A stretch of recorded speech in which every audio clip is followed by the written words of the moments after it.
Balloons, stuffed animals, and candles now line 25th Street, just steps from where 3 children were killed Friday morning. I was just crying. I was just crying because I have a child, and I just can't imagine how the parents feel at this moment. Remembering the little ones in a special memorial outside their home. It's heartbreaking.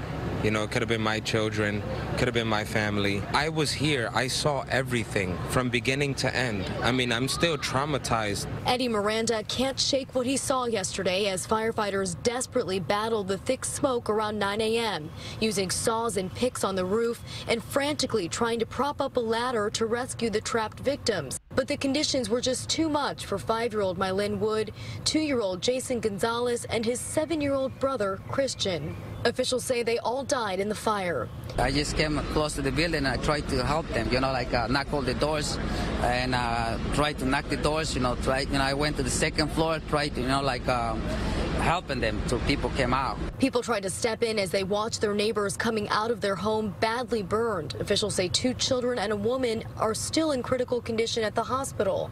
8 firefighters were also hurt as they tried to put the flames out. We saw some taken away on stretchers. And the Union City Mayor's office has created a GoFundMe page to help the victims. We do know that right now Red Cross is assisting multiple families in finding temporary housing. In the meantime, the fire department is still working to figure out what caused this. We're live in Union City, New Jersey tonight. Rena Roy, TV 1055.